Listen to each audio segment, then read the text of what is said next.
What's up, beautiful people? We are live. Wow, there's a lot of you here. Give us a shout. Can you hear us? Can you see us? Use the chat and type some stuff. Yeah, I see reactions. That's good. Oh, hey, Buddy Sahin is here. Okay. Florida. Okay, bunch of people here. So I'm Pep. I'm the CEO of Wynter. This is Emma. Emma is a director at Speero. We're going to talk about ICP research. So let's do a show of hands. I'm going to send a poll. Are you B2B or B2C? And let's see. Who is B2B? Who is B2C? So let's do a quick vote. Can you see the poll? Vote. We're mainly going to focus on the B2B ICP research in this workshop. Let's see. How is the poll going? Okay, B2B. Okay. Seems we've been attracting the right people with our messaging. Know your ICP. Okay. Another thing. So chat is working. Let's test out questions because we are so many people here. Anything you say in the chat will get lost. So if you want to ask a question from Emma, from me, post it in the questions tab. Let's test it out. Can you find the questions tab? Ask a question. And if that works out, then we're ready to kick it off. Okay, perfect. Will you share this recording? Yes, we will. Okay, perfect. Okay, so sounds like we're good to go. I'm going to jump off the stage. Emma's going to take over. She will run the workshop. You can ask questions of her at any time, and she will, maybe answer you, maybe not. We'll do a dedicated Q&A session towards the end of her workshop / presentation. Yeah, awesome. Well, let's get into it. Emma, welcome. The stage is yours. Awesome. Thanks, Pep. And hi, everyone. It's great to see so many of you here and really looking forward to the session. So as Pep just mentioned, I'm going to be talking about ICP research and more specifically, I guess, 4 main kind of sections to what I'm going to run through today over the next 20 or 30 minutes. So first of all, I'm going to start by talking you through why it's so important to get to know your ICPs at a more human level. And then I'm going to start sharing our process for gathering that deeper level of understanding. And I guess I want to kind of focus on both our wider framework that we would conduct for our clients at Speero, but I also want to give you guys some inspiration of ways in which you could start doing this today or tomorrow or this week based on data that already exists within your businesses. And then finally, I'm going to go into a bit more of a workshop session. So I'm going to share with you a framework into how to turn all of this insight and all of these data points that we get from all of this research into actual ideas and hypotheses for website optimization, for validation, for A/B tests. We tend to find that our clients sometimes are quite overwhelmed with all of the research that we do. So it's really important that we have a really robust framework in place to turn all of that insight into action ultimately. And that's what I'm going to talk you through today. I do have a bit of a workshop session at the end that will be facilitated on a Miro board. What I'm going to do is I'm going to attempt to share the link to this Miro board in the chat right now. Let me find it. There we go. Obviously, it might get lost, and I can share it again at the end. But if you guys can have a quick click on that as I'm talking and just check you can access that, then that would be great. Cool. So before I get started into all of that, just a really quick intro to Speero and also to me. So Speero is essentially the agency arm of CXL. We were founded as CXL Agency back in 2011, and we changed our name to Speero a couple of years ago. We specialize in ultimately experimentation or conversion rate optimization, as it's often known, user research and analytics services, working with kind of businesses globally, and we're a team dispersed across the world as well. In terms of myself, I'm Emma, and I've been working in UX, CRO, experimentation for around 10 years now, largely with a focus on kind of behavioral research. So I spent a lot of my time in sort of labs, running usability studies, running eye tracking, like doing research with like EEG headsets, which measure brain activity, and all these kind of cool pieces of research. Ultimately, I've just got a real passion, maybe obsession, with understanding user behavior, which brings me to my role at Speero and heading up the research services and the research team at Speero. So enough about me, let's get started. So essentially, the problem we're trying to solve here is that there's a problem in business that means that most companies are not currently growing efficiently. And what I mean by this is that they may be growing, you guys may be growing in terms of website traffic, but revenue and profitability is not necessarily following suit. And this is because there is so much focus in digital marketing on acquisition of traffic and not enough focus on actually converting this traffic into leads and ultimately these leads into paying customers. So as you can kind of see on this slide, you have a quote here from this article that says, companies are spending billions of dollars to acquire these customers, but the large majority of that investment is actually being wasted. And the reason for that is because, you know, the investment is not, the return on investment of that investment, it is not there. This is because we are addicted to acquisition. This is represented in this study that I found that shows where senior people at SaaS companies say that they spend their time in terms of what they see as most important, the most. Oh, hey, Emma, can you share your screen, your slides? We can't see your slides. So share button in the below here. Here we go. This is just to show that this is actually real time. Yes, yeah. Boom. You got you can it. see All my right. you can Awesome. see my screen. Okay, you missed a few random slides there, but all good. Okay, let's keep going. So yes, companies are spending billions of dollars to acquire customers, but a lot of that is wasted. And as I mentioned,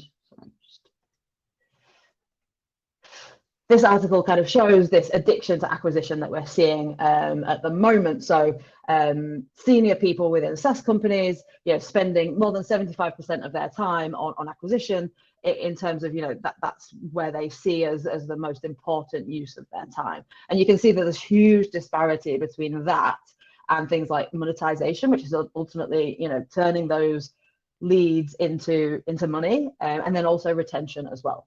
Now, this isn't necessarily a new issue, a new addiction. As I mentioned, I've been in the industry for a while, and this has always been a common issue. I spent a few years working at a full service agency, so working really closely with like paid search, paid social teams. And this kind of highlighted to me really this massive disparity between the budgets that are dedicated to things like acquisition versus things like conversion rate optimization, user research, etc.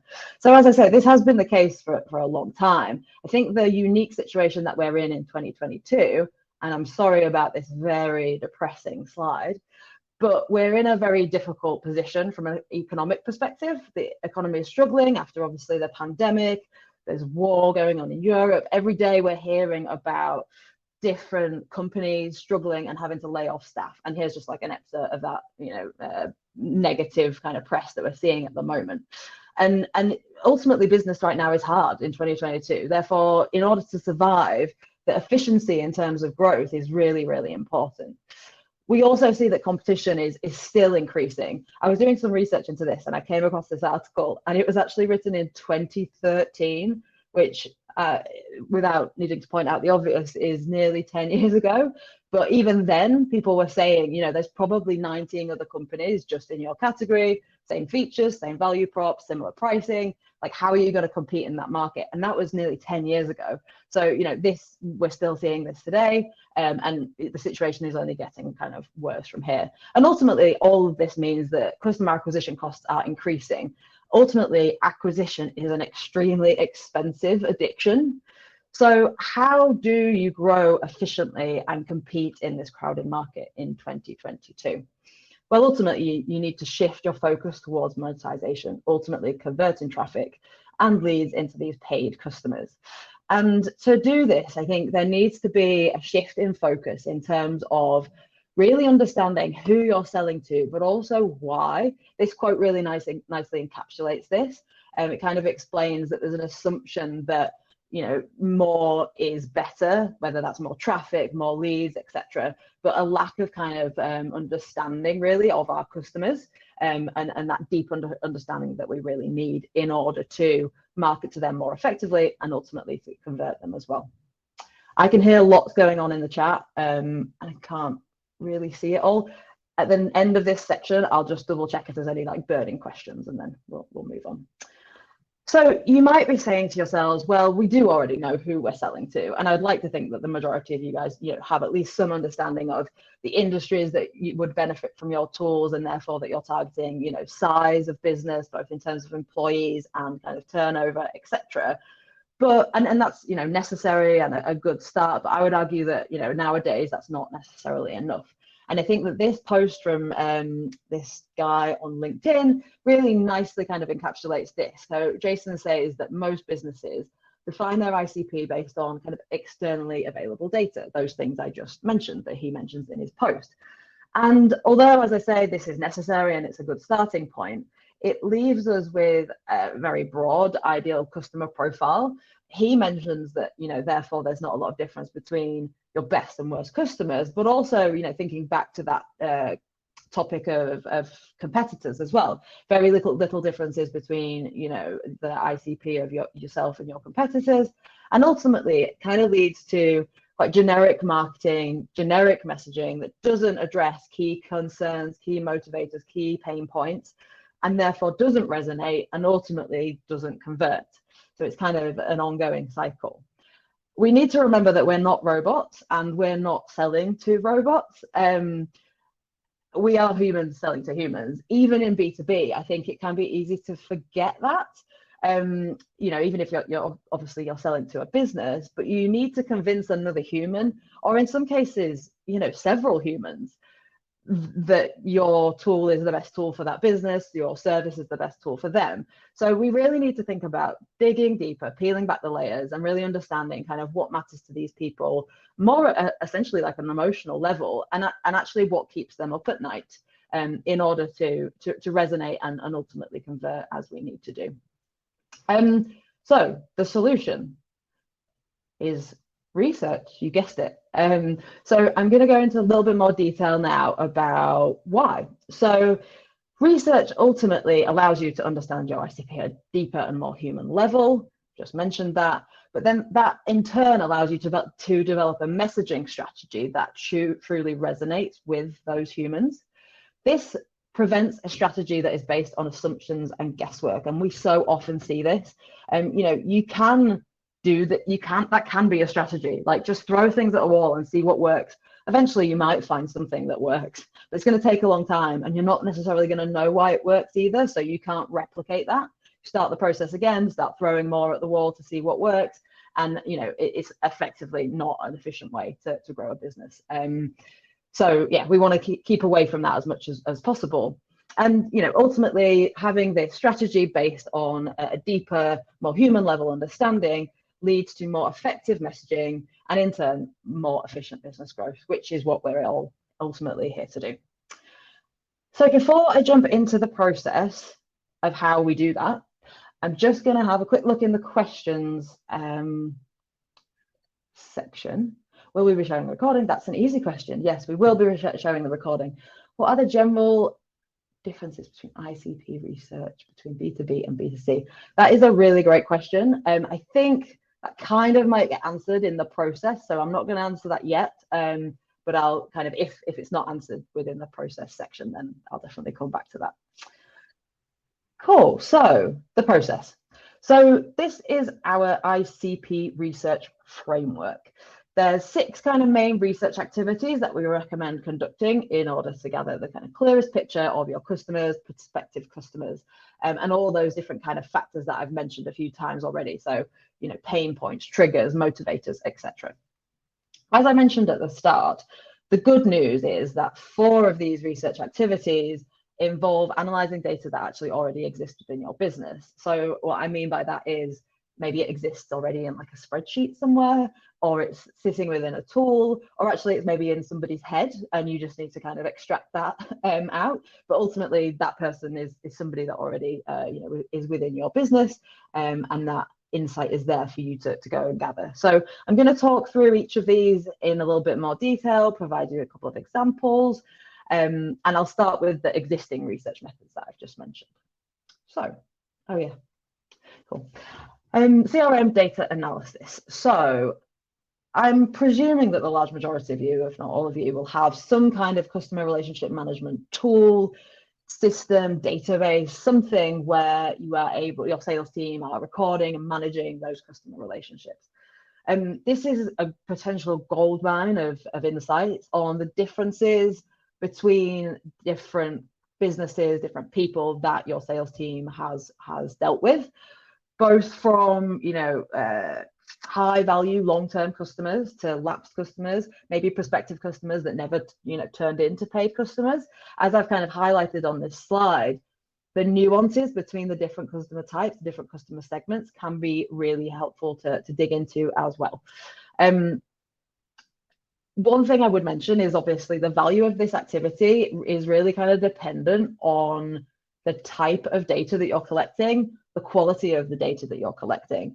It might be not in such a nice kind of framework as I'm showing on here, which I'm going to talk you through in a second.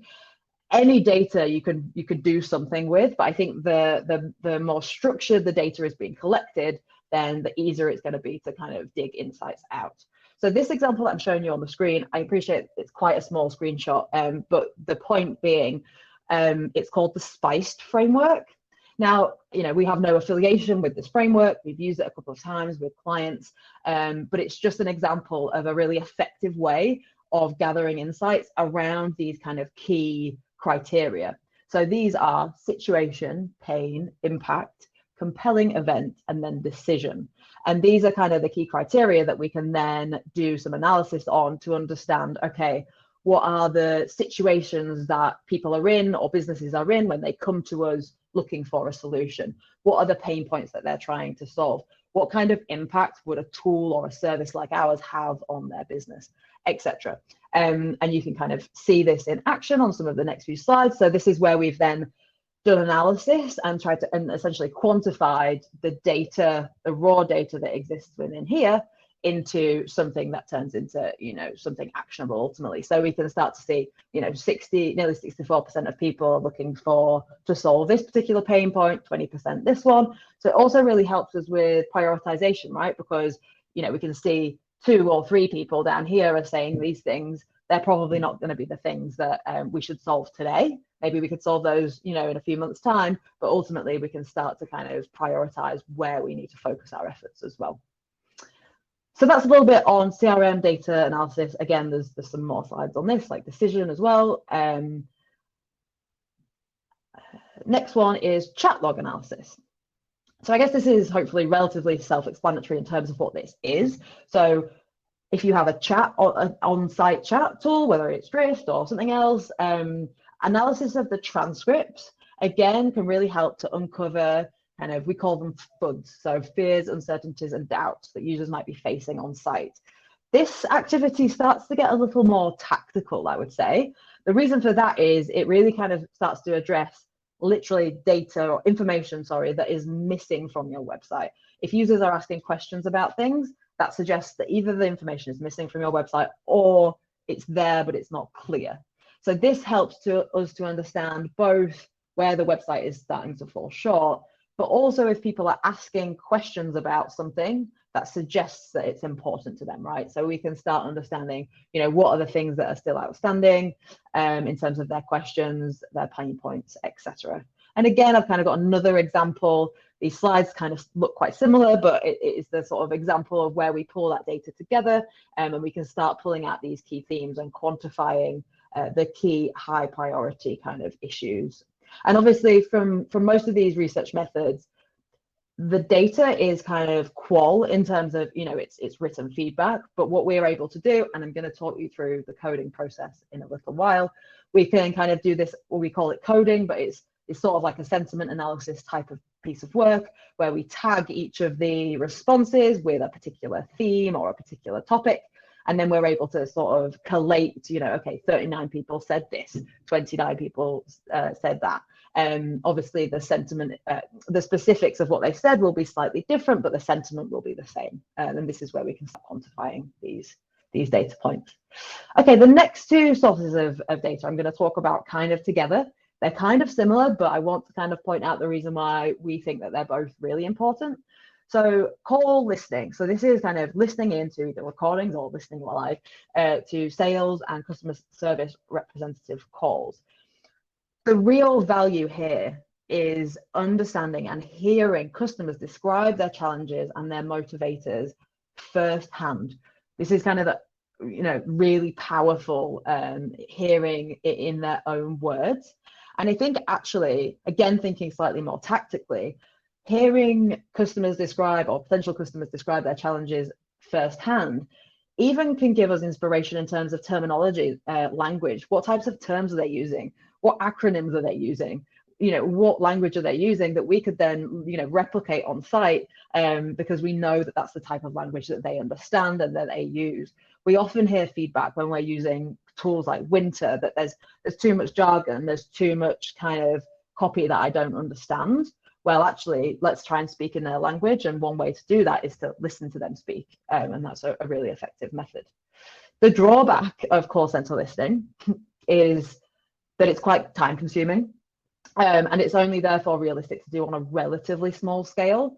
I'm going to talk a little bit in a while about kind of sample sizes of these types of things, but yeah, you can't sit in the call center for weeks on end. So it's likely you're only going to be able to listen to kind of a handful of calls to get that first-hand insight. But what you can do is talk to people who do sit in the call center for weeks on end or months on end or years on end. So this is actually interviewing sales team representatives and customer service representatives as well. If you've got a much larger team and kind of that quantification aspect of this is really important, then you could replace this or run a survey alongside this as well. This allows us to understand the scale better. Again, you can still only do this on a relatively small scale, right? Because this is relatively time consuming as well. But what you get is kind of a snapshot of somebody that sits in the call center every day and answers questions from customers every single day. So this helps us to identify those key themes from that perspective. So it's about that kind of learned knowledge that happens over time of the kind of most important barriers, questions, motivators, etc. So that would be my kind of reason for doing both of those things in conjunction with one another. Now I'm going to move on to the two kind of some examples of that. The two research activities that I'm calling like additional data. So this is stuff that where we have to like set up new surveys or run new research rather than kind of gather insight from existing data sources within your business. So the first one is surveys. Again, similar to the CRM analysis, where one of the key kind of benefits to these surveys, especially run in the way that we're kind of suggesting here, is you are able to identify the differences and the nuances between the different customer segments.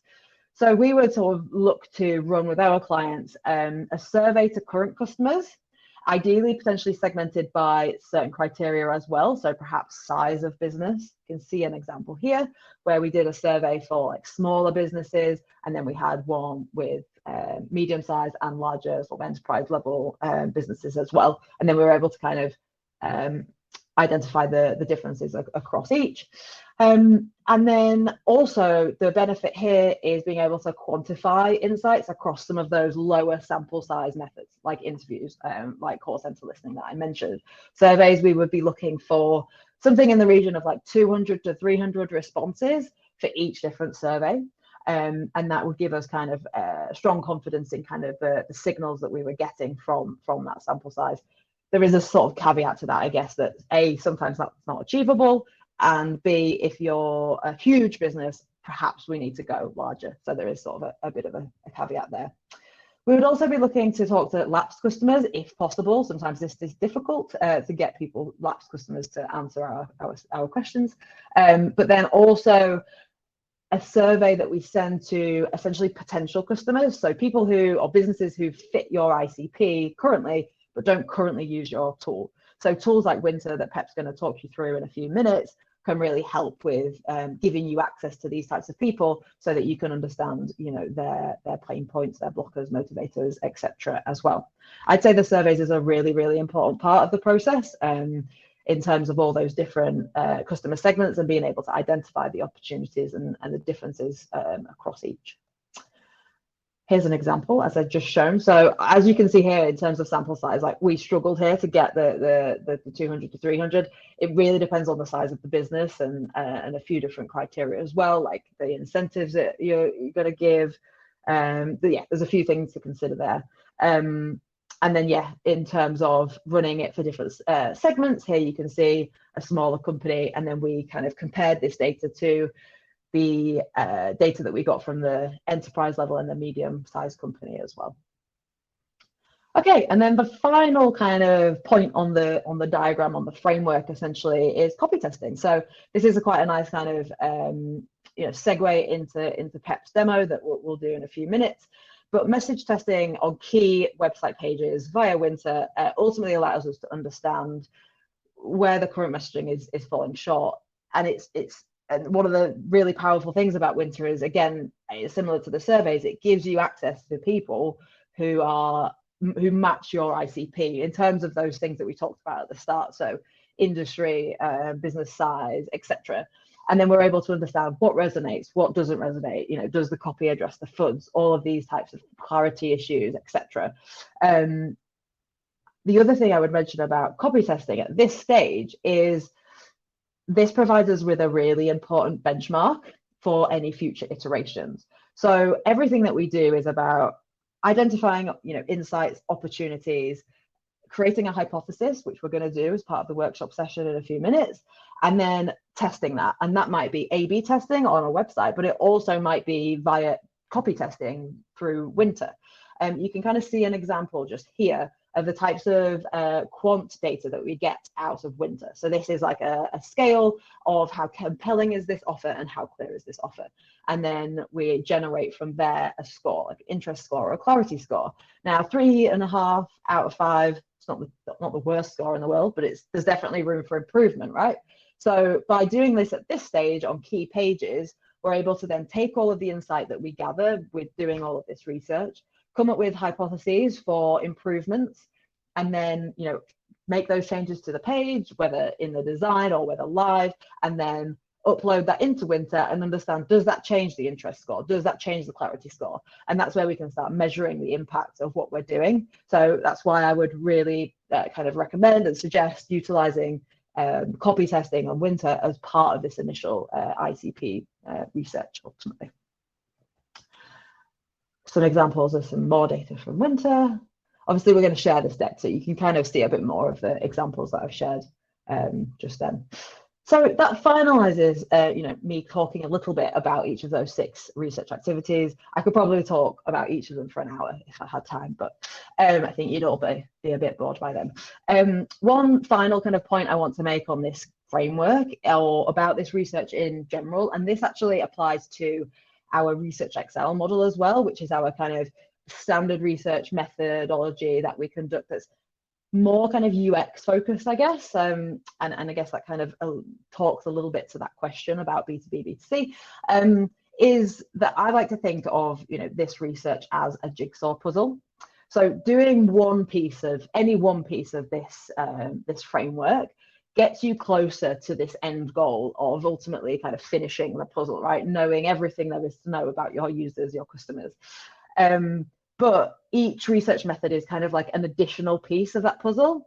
And I've tried to kind of represent that today by talking about the fact that there's pros and cons, I guess, of some of these research methods, which is why it's super important to do them all, because, you know, one's low sample but gets us richer data, one's you know, much bigger sample sizes, but we maybe can't ask as deep questions, for example. So it's a bit of a balancing act, a bit of a kind of a jigsaw puzzle. I guess it's also important to acknowledge, however, that this puzzle is never going to be finished. You're never going to know everything there is to know.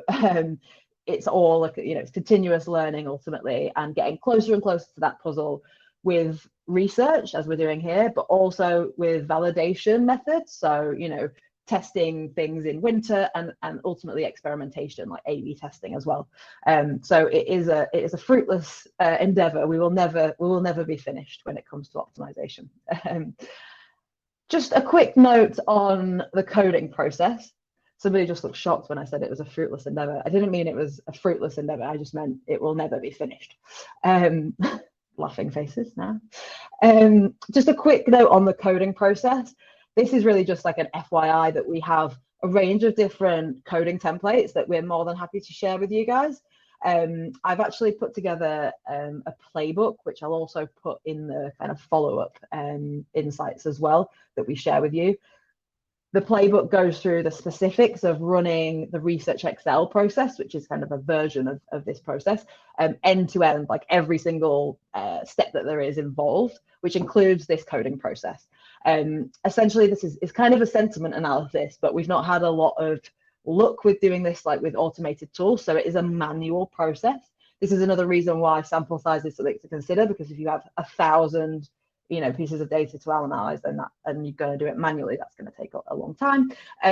So it's essentially, like I said before, tagging and then being able to kind of quantify some of these different insights. So get in touch if you want access to that. There's also like different templates depending on what you're actually coding, if it's surveys or if it's something else.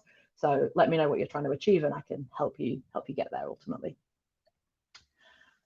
Cool. So what time is it? Just checking on time. The output. So a couple of points on the output, and then I'll kind of check that everyone's still with me and everyone's okay, and then we can jump into the sort of workshop run through as well. So there's a few different things. So at a very top level, this slide communicates what type of insight we can gather at a very top level from this type of research. So for example, from all of these pieces of research, this seems really simple. This is like solidifying so much data down into a few bullet points.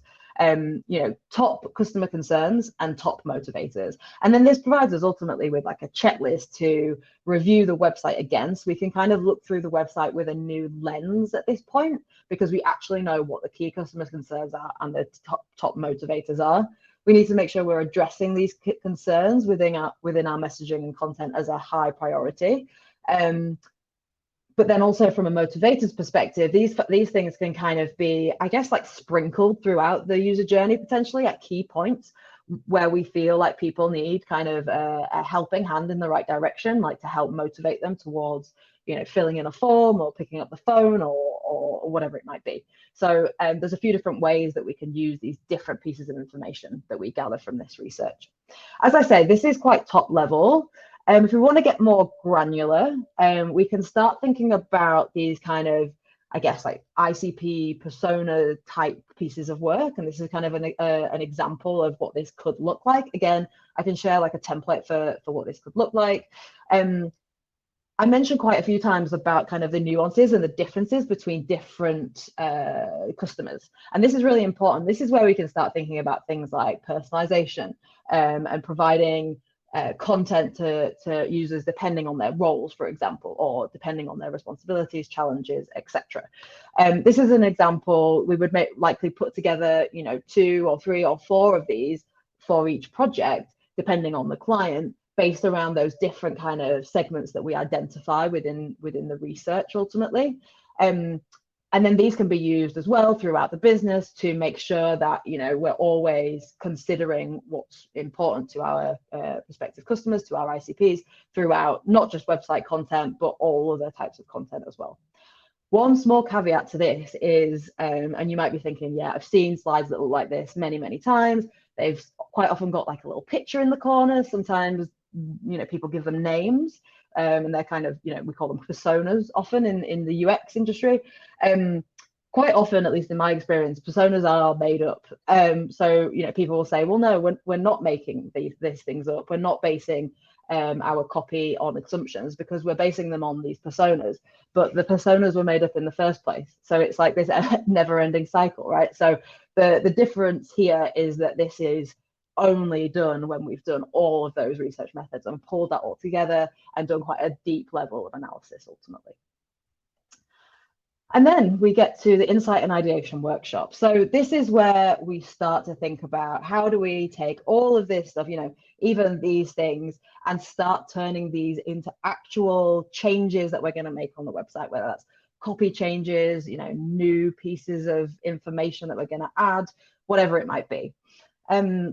Hopefully some of you have got access to the Miro board. I'm going to open it now and see if I can see you all in there. Hopefully I will. Oh yes, I can see you all in there. Great. So just a couple of notes on why this is important, why it's useful. So as I mentioned at the start, we get the feedback from our clients that they are sometimes quite overwhelmed with all of this data and insight that we put in front of them. So running this workshop with them can really help them to understand how get out of the weeds ultimately and start thinking kind of more tactically about how they can make an action out of some of this insight. Can really help with team engagement, stakeholder management.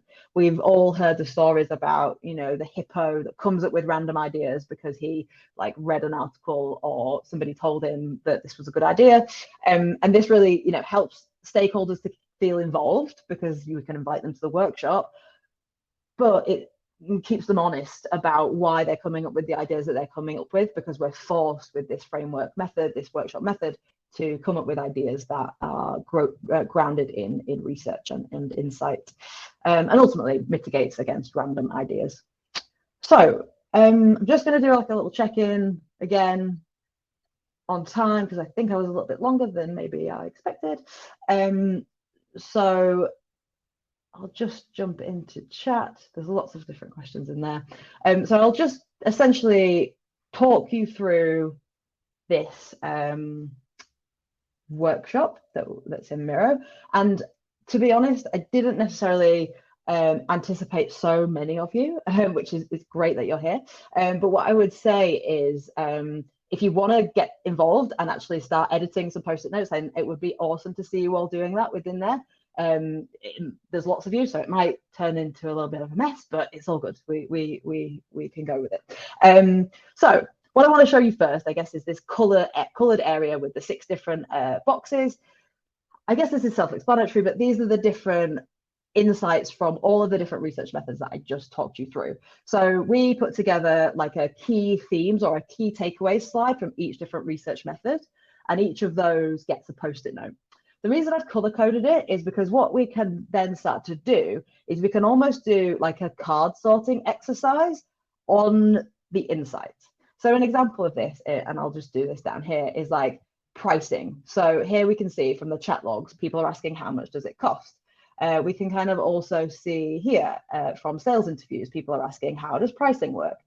Another one here, people wanting to see pricing before the sales call, so that they understand how much it costs before they ring up and find out that they can't afford it ultimately.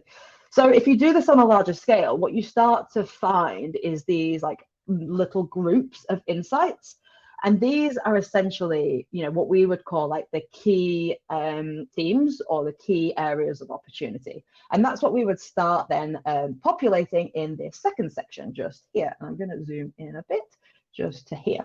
So the task at this point would be to, and you can see some examples just here, review the research insights and come up with sort of top 3 themes. It could be 5, it could be 10, it doesn't really matter, but the point is just kind of coming up with solidifying all of this research down to a handful of key things that we want to try and solve on the website. So an example of these from this data is clarity around offering, credibility and trust, lack of pricing information. I've got a little tip up here, so the Speero tip. Essentially, and hopefully this is represented down here with these post-it notes, what I would say is, what I would call a theme is something that comes up across multiple research methods. That's because it has multiple sources of data supporting it. If anyone here is familiar with CXL and is familiar with the PXL, prioritization framework, then this is kind of a similar thing to how, the foundation of that framework, which is, what is the evidence that you have? What are the different sources of evidence that you have to support these different ideas ultimately? Thank you so much, Hannah Miller. I can see that you're adding stuff to the board. That's awesome to see. So yeah, we want to start coming up with the things that are the biggest themes across all of the research.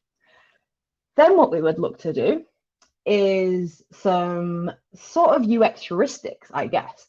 So we actually have a workshop that we run, a different workshop that we run internally called our UX heuristics workshop. And that's where we look through our clients' websites from kind of a UX perspective, and we identify opportunities based on kind of UX principles.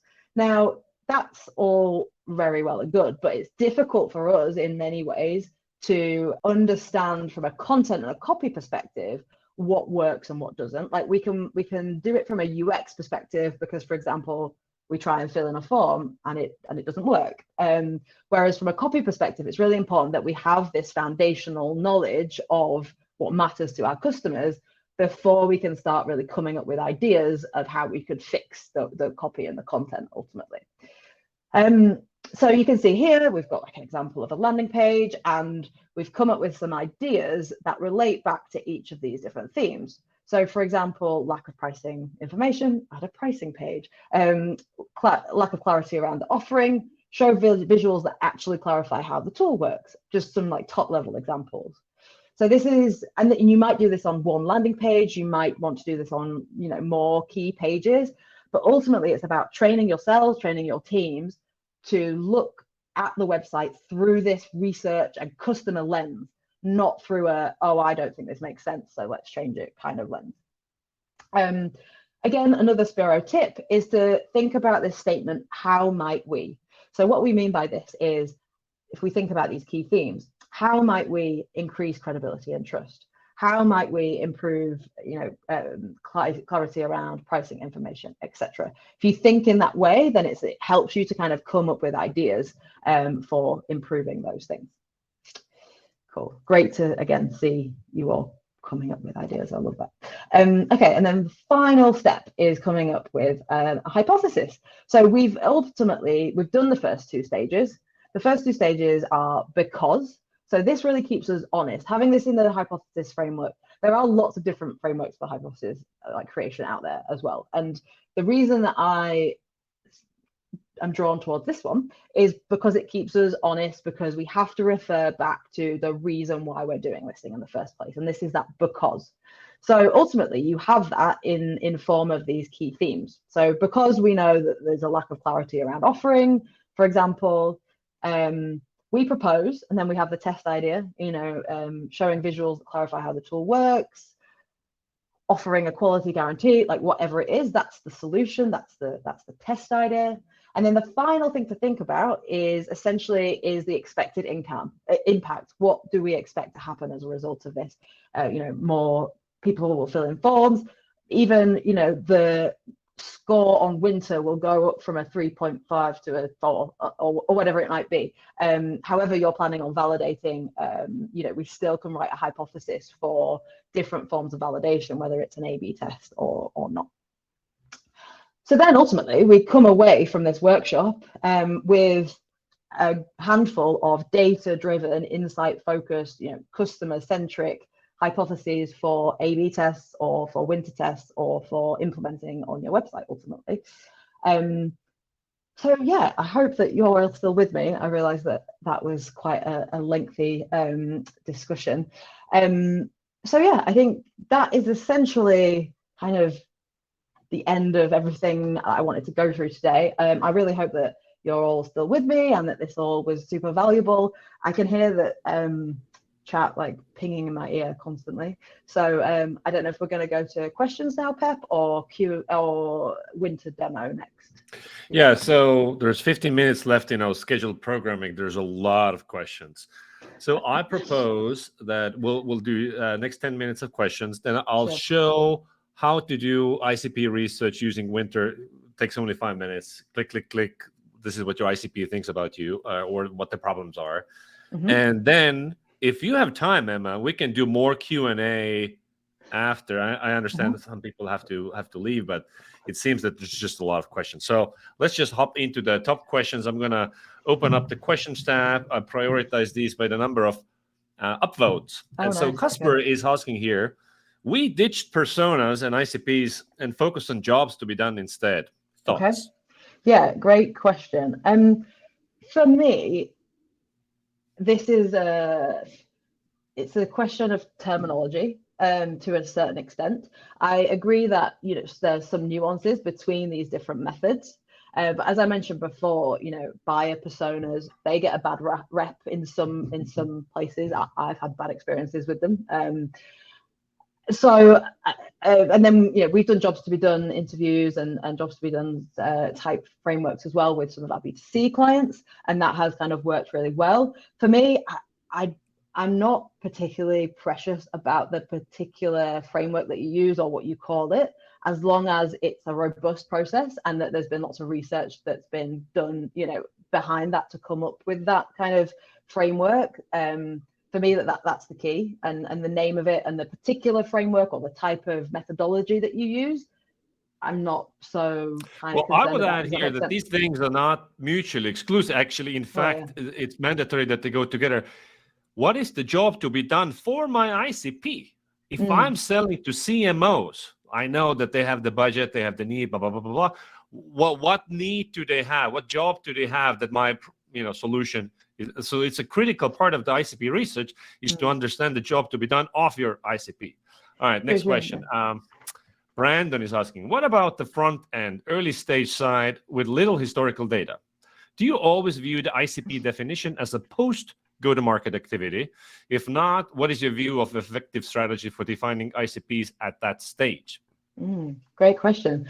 So if you've not got half of this stuff that I've just talked about today, so I mean, I would draw your attention initially to the surveys that we talked about in Wynter, right? So if you have an idea of at least the top level like industries that you're looking to target, maybe sizes, these types of things, there's a great panel within Wynter that can give you access to those people in order to ask, run surveys to start getting some of that information initially. Again, there's other tools out there that allow you to kind of get access to kind of panels of people and run kind of prerequisite research, I guess, to kind of start to inform that strategy. So yeah, I would kind of start there. Do you agree with that, Paul? Totally, yeah.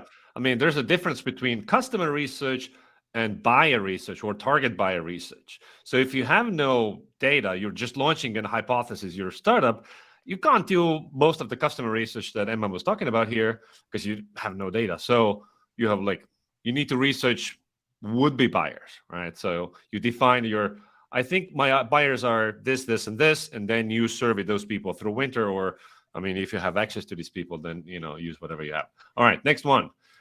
Are we assuming that we already defined our ICP before the CRM data analysis? Good question. Are we assuming that we already defined our ICP? Basically, we have all this data that we gathered. Are we Are we like, hey, this is for this ICP, or are we open to changing our mind? Yes. Okay.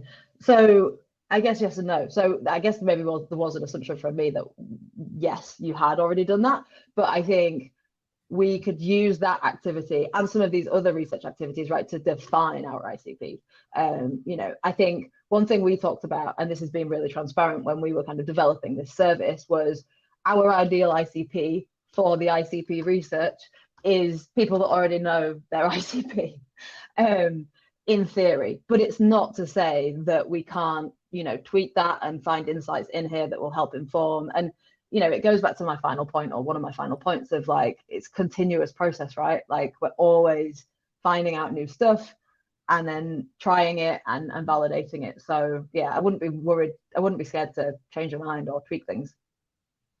Totally. I agree with you. You need to be looking. There's, a story. So in Wynter, which is a startup, in the beginning, my ICP was, I think it's product marketers, right? So I'm selling to product marketers. But then I'm wondering, maybe VP sales is a better ICP. And then I do specific VP sales related research to understand their points and thinking what problems do they have that Wynter can solve for them? So I'm searching, looking around, and then going to CMO and so on. Yeah. All right. This, we're creating a framework at the moment, and it's around different types of research. And I think that really talks to that. So it's exploratory research, which I think is what I've described today, right? And this is also what our research Excel model is. It's we've got all this stuff, we don't know where to even start, we don't know what the situation is, let's do this exploratory research. Then we identify from there what we call like themes sometimes, whatever, and to your point, Pep, a particular segment perhaps, and that there's opportunity there. And then you do what we call like more focused research, which is exactly what you've just described there, around that theme, around that segment. So it's kind of like a start wide, then get more specific, and then start to kind of validate and learn from there. So it's kind of like this continuous process, right? Yeah. All right. Next question about incentivization. So Shirin is asking, how do you incentivize your ICPs or prospects, people unfamiliar with your brand, to participate in surveys? Great question. I'm going to use the political answer, right, which is it depends. And this goes for like any incentives for any research, whether we're doing B2B, B2C, there's a range of different things that you need to think about. Pep was kind of alluding to, money certainly helps, right? But I do think there are some nuances to that, and some considerations you have to make, right? So kind of related, like one of my current clients is a formal menswear clothing brand. Their kind of target audience is like household incomes of like over 150K a year. Are they going to be incentivized by me giving them £20, $20 to take part in a research activity that's going to take an hour? Probably not, because they probably don't need £20. So it's kind of about kind of creating a strategy that really resonates with who exactly you're trying to target, and you need to kind of have a think about that. But money talks, right? So it's $20, it's good for consumer research. In B2B, we're talking like adds many zeros there. So the higher up in seniority, the more money you pay. And how much time you ask really depends. So Shirin is asking, like, how does Wynter do it so fast? Lots of trade tricks. This is why Wynter is awesome, that we can do this. But one of the key things is that you need to limit the scope of research. A CEO will not give you an hour. There's certainly a price point at which they will, but you don't want to pay, $10,000. Likely, it doesn't scale. But do they have 5 minutes? Probably, right? All right, next question. Dan Vlad is asking, how do you avoid analysis paralysis? When should one stop researching? Never. In answer to the second part.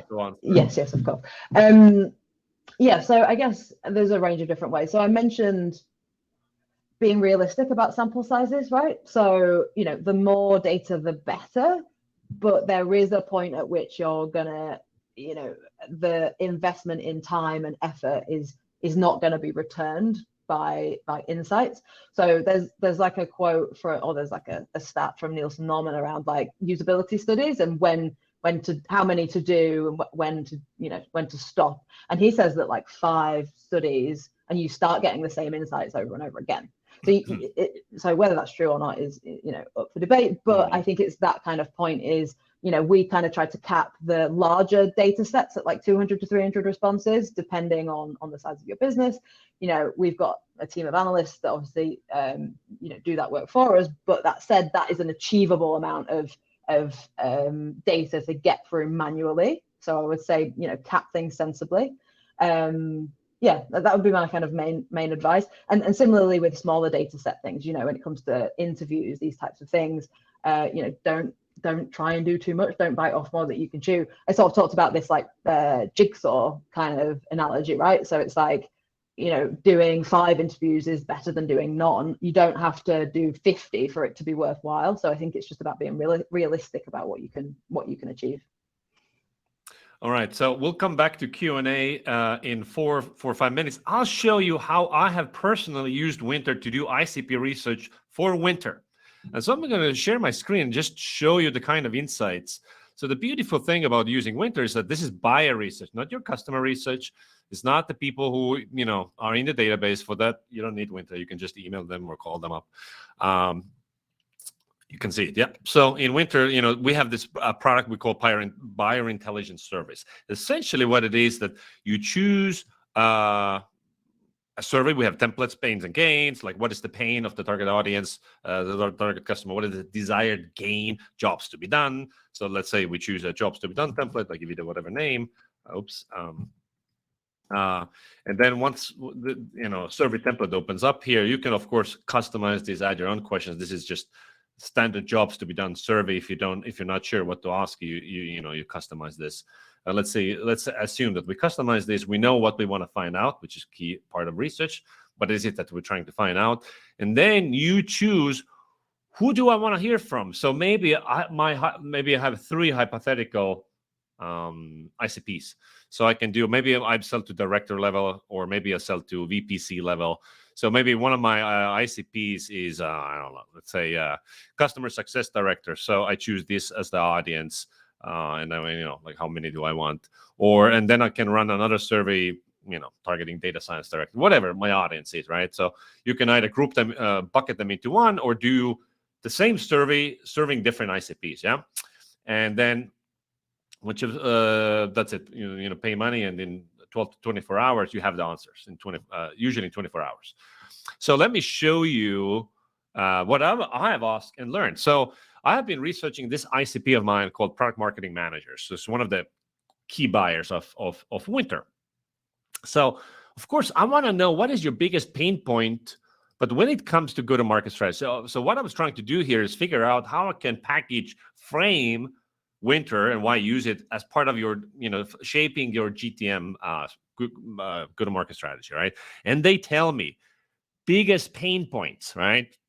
And how important is for you to speed up feedback loops? Because what I'm thinking of is, like, maybe I should focus on speeding up feedback loops as one of my key messages that I want to send out to the target customer. And but my question, do they care about it?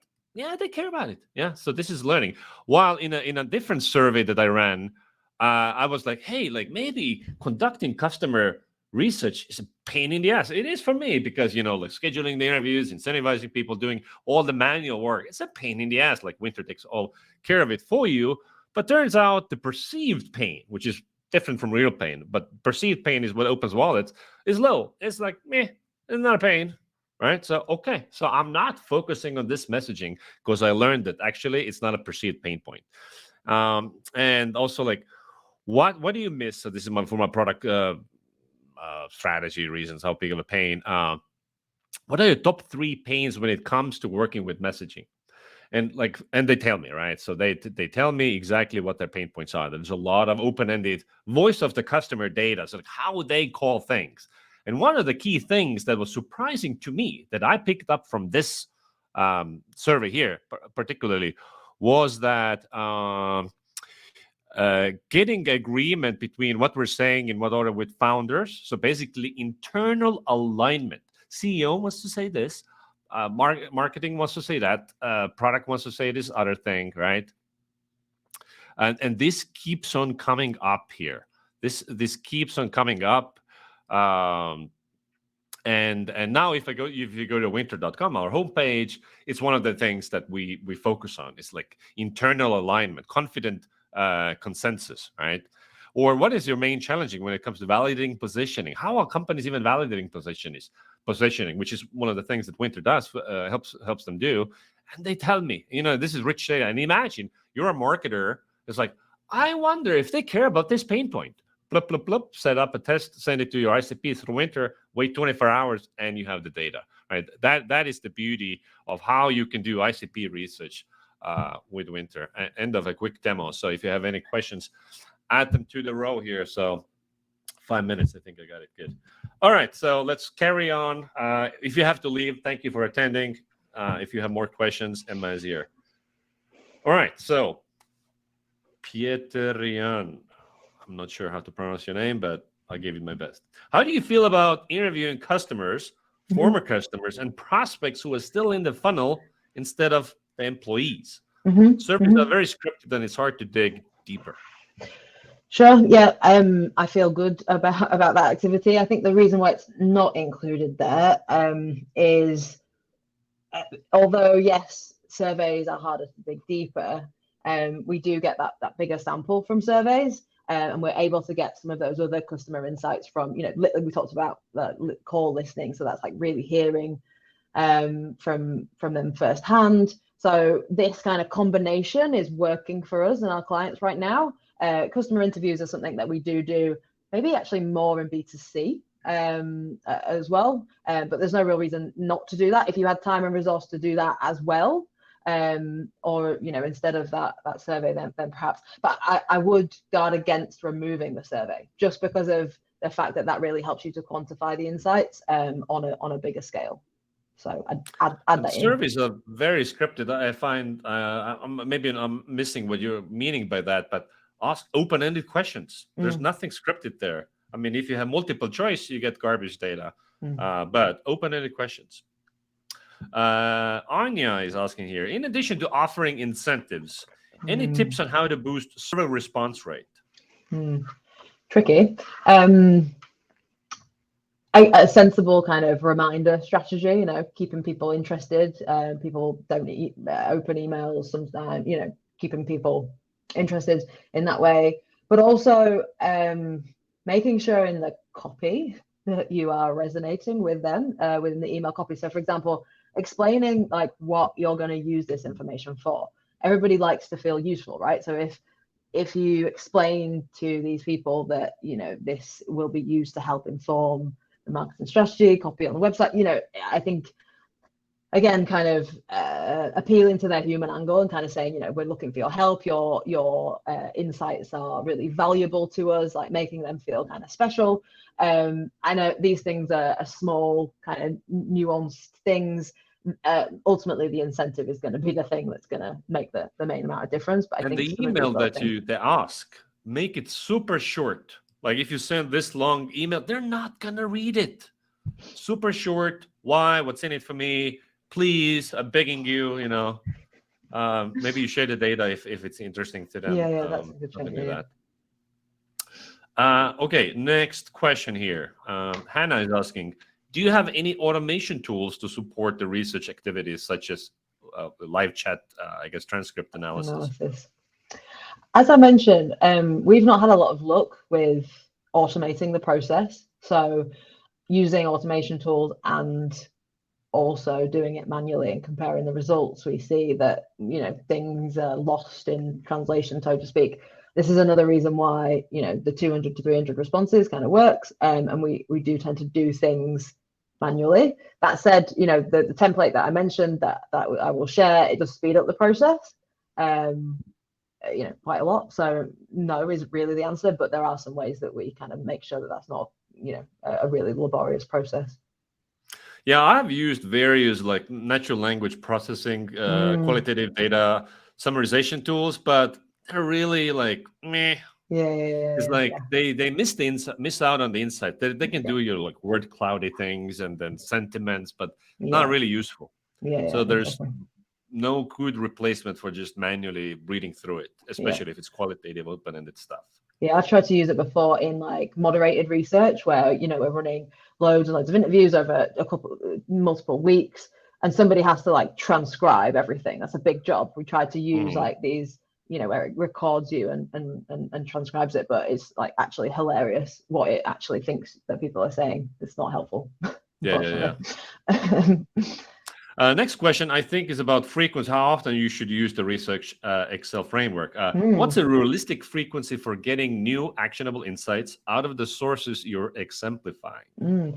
Really great question. And again, I'm going to say it depends, and it really depends on how quickly you can action the insights, right? Because some businesses that we work with, the next week, all of the JDIs or the Just Do It's are implemented on the website, and we're already actioning things. And in 3 or 6 months, maybe we're starting to think about doing more research. Other businesses, it's a year, it's longer in some senses. So I actually think it depends on how quickly you're going to action the insight. There's no point in doing additional insight if nothing's changed, right? Then again, the world does change, right? So that I'd say probably, after a year, you're going to probably want to refresh things. But any sooner than that, it really just depends how quickly you can move. Exactly. Research without action follow-up is just cost. Yeah. There's no ROI in it, right? Just paper in the drawer, right? Yeah. Yeah. All right. Felicity is asking, when trying to pull insights out of CRM, any recommendations for what you can do if your CRM data is a bit of a mess. Yeah, so this is why I kind of mentioned that framework, because when I first found out about that, I thought, actually, that's very cool to help, guard against it being a mess. Tricky, I guess, for future-proof yourself by having conversations that might encourage the people that are entering information into there to not enter it in a mess next time. So could we look at some kind of framework? Doesn't have to be the SPICE framework, but just something for future in terms of what to do with that data right now. I guess it is, is there a way of maybe organizing it into a framework? Again, doesn't have to be SPICE, but something where you can start saying, okay, well, they're talking about pain points, this bit's about this, and you can kind of start, categorizing, segmenting, organizing what you've got. But yeah, I think the main thing would just be to try and future-proof yourself away from that happening again. Yeah. Mm-hmm. All right. Payal is asking, how much time does it take to collect and analyze all this data? How many people, resources are involved? Mm-hmm. When we do this for our clients, takes about 6 weeks. And there's probably two or three of us involved. One person could do this. One person could do this. Yeah. And bear in mind, obviously, we're an agency, we work with multiple clients. So that's not 3 people for 6 weeks solely. We're working on, other stuff. So it's hard to exactly quantify. Yeah, but if it's daunting, you should just hire Speero to just do it for you. Yeah, it's incredible. Exactly. Yeah. But I think 4 to 6 weeks is a realistic timeline. Gathering data obviously depends on your own data volumes. Exactly. So if you only have 10 customers getting 100 responses, it's going to take a while. If you have 1 million customers getting 100 survey responses, takes 5 minutes. Okay, and next, Autumn is asking, well, actually, yeah, we'll share everything. Yes, templates, yes. Any trick for convincing sales or customer success to record calls? I mean, I guess I'd say this similar to answer to what I said around kind of the email response rate. It's like explaining what you're going to do with that insight. I think when it's internally as well, it's easier to then share like the data, then show the impact, like show them some A/B test results and be like, we got this insight from listening to your calls. We came up with this idea based on that, and then this happened, and this made us this much money. Like something really, tangible like that you could do with internal teams. I think trying to engage them in the process and not just make it seem like, oh, we just want to listen to you because we're spying on you and we don't trust what you're saying. I think we need to make it into like if you tap into what Gong and competitors are doing, is that improving your sales calls is how you improve your close rates and all that stuff. So if you don't record your calls, you have zero data on the calls. You can't improve your demo close rates if you're not recording them. If there's a sales organization not recording every sales call, this is like last center. Like these guys are gonna fall behind. This is the way modern companies work. Every call is recorded and automatically analyzed. It's phenomenal. Just plug yourself into the data that Gong is releasing on these calls. It's mind-blowing. It's like, how can I convince my company to use web analytics? Yeah, you're an idiot if you don't. Okay, Dan is asking, is there a difference in researching for an existing category versus a new category? I think, is this the same as that previous question about kind of what to do if you don't have any data and you're just getting started? I guess then if you're still around, you can clarify. My interpretation would be that maybe I'm in the CRM category, but maybe I'm trying to create a new category, or there's an emerging category. Anything you change about the research? Does the maturity of the category matter? Yeah, Dan is saying emerging categories. Yeah, I guess to an extent. So we talked previously when answering that other kind of similar question of like, buyer research. If it's a very mature category, there's lots of competitors out there, like it's a very known product, then that becomes like easier. It may be more difficult to gather that type of insight into categories that are maybe perhaps like less well known. So you might have to explore different type of research methods, try different avenues in terms of recruitment of research participants, these types of things.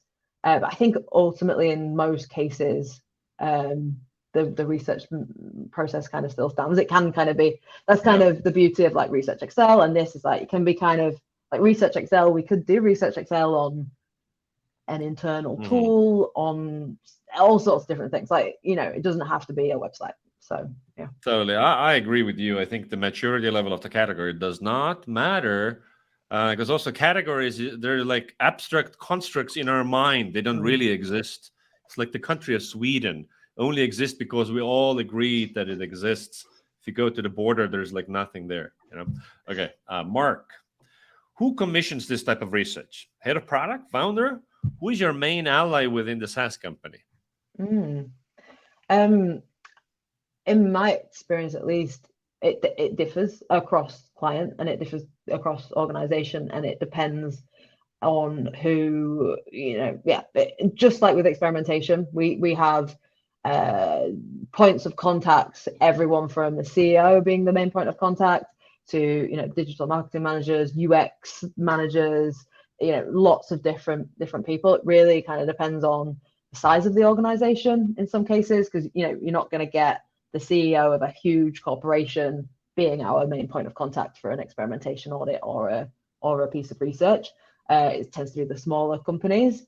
So yeah, it kind of depends. Yeah, I would say from my experience, it depends on the size of the company, right? So if it's a small business, so let's say under 50 employees, it's going to be the CEO typically, who cares about this stuff. If we are like at a larger business, it's typically going to be the head of marketing, CMO type of person, or whatever the title is for that level person, but obviously can vary. If companies have big enough to have their own insights organization, I mean, they already do it. Aviva is asking, often moving from one stage to another involves multiple touch points across the site, email, etc., some of which might be important to customers, but unexpected to the team. How do you decide what touch points to look at in this workshop? Okay, I think I understand the question. So I guess probably two criteria. So first of all, you've mentioned that there's certain things that might be important to the customer. So we would want to include those touch points because we've just identified that they're important to the customer. So this is kind of different to just going from the homepage to the throughout the kind of funnel of the website based on traffic, these types of things. We want to understand what are the core pages that are important from a customer perspective, but also from a traffic and from a business perspective, right? Which are the pages that are important from a business perspective? Where is the traffic? We don't want to necessarily run a workshop on an FAQs, I don't know, a page that's like accessible from the footer and that's nobody goes to, right? So it's like a way up between the pages that are important from a user perspective and the pages that are important from a traffic and business perspective, in that sense. As I mentioned, like this workshop that I showed you today is just one page. We would likely kind of do that more on a funnel or a process, a few different pages within one workshop, rather than just a singular page. So I don't want you to feel like, oh, I've got to pick one page or just a few pages to look at. Just like experimentation, we'll be thinking about bandwidth for testing, traffic, these types of things. All right, let's take last three questions. So how do you bring all the research together, and how do you prioritize the insights, the conclusions? Yeah, good question. And there's actually lots of information about this in the playbook that I mentioned, so we'll share this. So, I mean, really, you saw a glimpse into how we come up with these like themes, which is around kind of this identifying out of each individual research method, what were the key kind of things that came out of that, and then kind of cross-pollinating that across, like, okay, pricing came out of these 6 activities. So I mentioned like the PXL framework as well. That's obviously really important in terms of prioritization. That allows us to say, okay, this idea, this hypothesis has data to support it from the customer interviews, the Wynter testing, all the different research activities, and then that's how we ultimately prioritize, is like which were the things that came out as really big themes from more research methods than others. Then maybe something that just came out of one of them is going to be much lower priority than something that came out of all 6 different research methods. So yeah. Yeah, cool, thank you. Let's see, what are your top tips on finding out why the sales funnel isn't converting into meetings, proposals, contract signs, and so on? Say that again. Like, can I just find it in here? Chloe is asking this question. What are your top tips on finding out why the sales funnel isn't converting into meetings and proposals? Like why aren't they booking more demos? Yeah. So I mean, this starts to kind of get a little bit into like the research Excel model as well, which I didn't really talk so much about today. Mentioned it a few times. There's kind of today's research, or the ICP research that I focused on, was very much focused around like copy and content, and not so much about kind of UX, right? So there's this whole other stream of kind of data that stop, or this whole other barrier, I guess, that stops people from converting into demos, meetings, etc., which is this kind of UX piece of work as well. So a user's able to find the form, are they able to fill in the form, but then around that there's the copy and the content, and are they motivated, right, to fill in the form? So it's these two things alongside each other. So if you're got specific questions about like more of that tactical kind of UX stuff, then I'd be looking to do like a piece of research like this, but probably sprinkle in some more research activities that focus more on on-site UX as well. So things like usability studies, like remote usability studies, maybe heat maps, session recordings, these types of things that help us kind of understand from a UX perspective where the opportunities are as well. Yeah, awesome. Well, let's wrap it up here, because I think there's a lot of repetition in the remaining questions. So thank you, Emma. Everybody connect with Emma on LinkedIn, Emma Travis. Ask her follow-up questions if you have any. If you want Emma to do this research for you, it's a possibility. Send her a message. Thank you, everybody. 72 people still here. Awesome. Thank you for sticking with us until the end. We'll see you in the future. Cheers. Thanks, guys. Take care.